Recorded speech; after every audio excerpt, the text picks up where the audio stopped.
John Shepard was a man of few words, and since the day he left the military, he'd spoken even fewer. The war had broken something inside him. He'd seen friends die, civilians slaughtered, and leaders betray their soldiers. But none of it compared to what the cartel had done to his town. It started small, a few missing kids here, a couple of businesses burned down there. But by the time John returned from war, the cartel had infected every corner of the place he once called home. Families vanished in the night. Businesses paid protection fees, and the police turned a blind eye. He didn't care about the town's fate, though. He had come back for his family. Only there was no family left. The night John returned, he found his house in flames, and everything he had fought to protect was gone. His wife, his 2 daughters, all dead. The cartel had claimed them too, like they claimed everything else in the town. The police called it an unfortunate accident. But John knew better. He had seen their mark, a black scorpion carved into the front door. And that was when he knew there was no justice left in this world, only revenge. For a year, John prepared in silence. He built an armory in his basement, learned everything about the cartel's operations, their leaders, their routines. He became a shadow, watching from the dark, waiting for the perfect moment to strike. People thought he was a ghost, long dead with his family. Little did they know, the real ghost had only just started haunting them. One cold night, the cartel leader, Santiago Cortez, threw a lavish party in his mansion on the outskirts of town. All the big players were there, drug lords, corrupt politicians, and crooked cops, each indulging in the spoils of their crime. Laughter echoed through the grand halls, unaware of the storm that was about to crash down on them. John Shepard had picked this night. The first explosion went off near the mansion's main gate, sending debris and fire into the night sky. The guards scrambled, guns drawn. But before they could react, John picked them off one by one from his perch on a nearby hill. His sniper rifle spat death with precise, cold efficiency. 3 guards dropped without so much as a sound. Inside the mansion, panic erupted. Santiago shouted orders, but his men were unprepared. They were used to being the hunters, not the hunted. John moved swiftly, like a predator stalking his prey.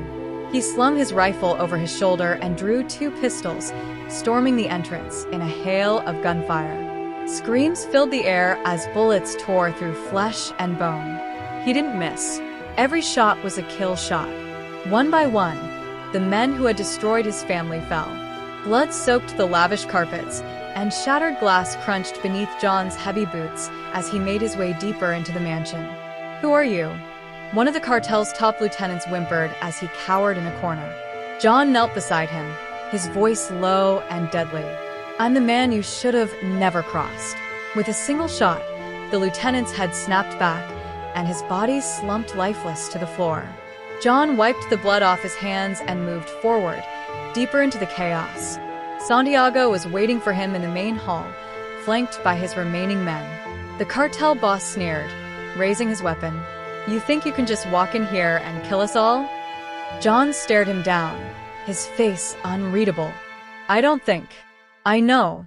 The ensuing gunfight was brutal and fast. John moved like a soldier possessed, dodging bullets and returning fire with precision. Santiago's men fell like dominoes, their bodies littering the hall. In the end, it was just John and Santiago, their guns trained on each other. "You killed my family," John growled, his eyes burning with hatred. Santiago smirked. They were just collateral damage. Rage flooded John's veins, but he kept his fingers steady on the trigger. Wrong answer.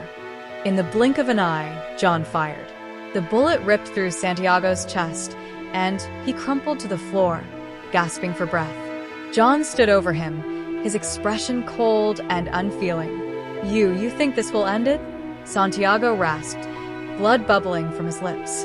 "There are more, they'll come for you." John crouched down, leaning close enough to whisper in Santiago's ear. "Let them come." With a final shot, Santiago's body went still, and the mansion fell silent. John stepped outside, the night air cool against his skin, the stench of death and gunpowder lingering in the breeze. He lit a cigarette, inhaling deeply as he watched the mansion burn behind him. The cartel had taken everything from him, but tonight, he had taken it all back. As he walked away from the inferno, he knew the fight wasn't over. Santiago was right. There were more cartel leaders, more corrupt officials. But John Shepherd was no longer a man bound by the laws of the living. He had become something else, something darker, more ruthless. A force that would not stop until every last one of them paid the price. The town would soon learn that the deadliest retribution is the one delivered by a ghost with nothing left to lose.